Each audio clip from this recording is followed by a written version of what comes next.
আসসালামু আলাইকুম এভরিওয়ান, আশা করি আপনারা সবাই ভালো আছেন। আজকে আমি আবার একটা পাকোড়া রেসিপি নিয়ে এসেছি। অলরেডি আমার পেজে অনেকগুলো পাকোড়া রেসিপি আছে, আর পাকোড়া আসলে আমার খুব ভালো লাগে। ইদানিং এটা আমি অনেক বেশি ট্রাই করতেছি। আমরা তো পাকোড়া বা পাকোড়ি যে কোনো একটা বলা যায়, কে কীভাবে বলেন আমি জানি না। তো পাকোড়ি সাধারণত 2 ধরনের বা 3 ধরনের শাক নিয়ে করলে বেশি ভালো হয়। তো আমি এখানে শুধু এক ধরনের শাক নিয়েছি, সাথে আলু নিয়েছি। আমার শাকটা হচ্ছে কলমি শাক, কুচি করে নিয়েছি। দেন আলুও আমি ঠিক একটা বড় সাইজের আলু কুচি করে নিয়েছি। তারপর আমি পেঁয়াজ আসলে স্লাইস করে বা কুচি করে দিলে ভালো হয়। তো আমি কি করেছি, পেঁয়াজ, রসুন, আদা 3টাই বাটা নিয়েছি। তারপর আমি নিয়েছি লবণ পরিমাণ মতো। আমার লবণটা কি যে যেরকম খায়, আমরা একটু লবণ বেশি খাই।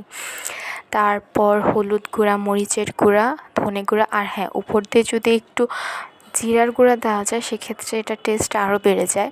দেন খুব ভালোভাবে মিক্স করতে হবে, আর মিক্সটা এমনভাবে করব যাতে পানি ছেড়ে দেয়। যেহেতু আমি শাকটা সিদ্ধ করিনি বা আলু কোনোটাই সিদ্ধ করা নেই, এই জন্য খুব সুন্দরভাবে এটা মিক্স করতে হবে। তারপর আমি এখানে আটা বা ময়দা যার ঘরে যেটা আছে সেটা দিয়ে দিলে ভালো হয়।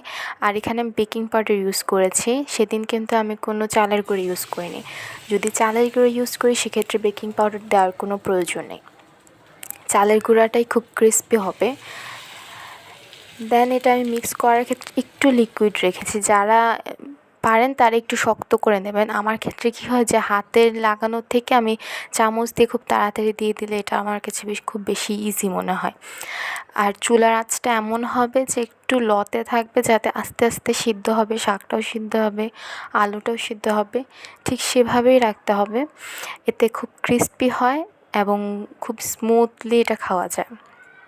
বেশি আঁচে বাড়িয়ে দিলে চুলা, সেক্ষেত্রে দেখা যায় যে শাকটা পুড়ে যায় আর ভিতর দিয়ে কাঁচা থাকে।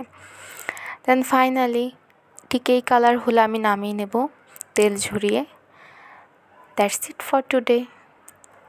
খুব ক্রিস্পি বিকালের নাস্তা, খুব ঝটপট। বাচ্চাদের ক্ষেত্রে বা যারাই থাকুক না কেন তাদের জন্য এটা পারফেক্ট নাস্তা। Thank you for watching. আসসালামু আলাইকুম।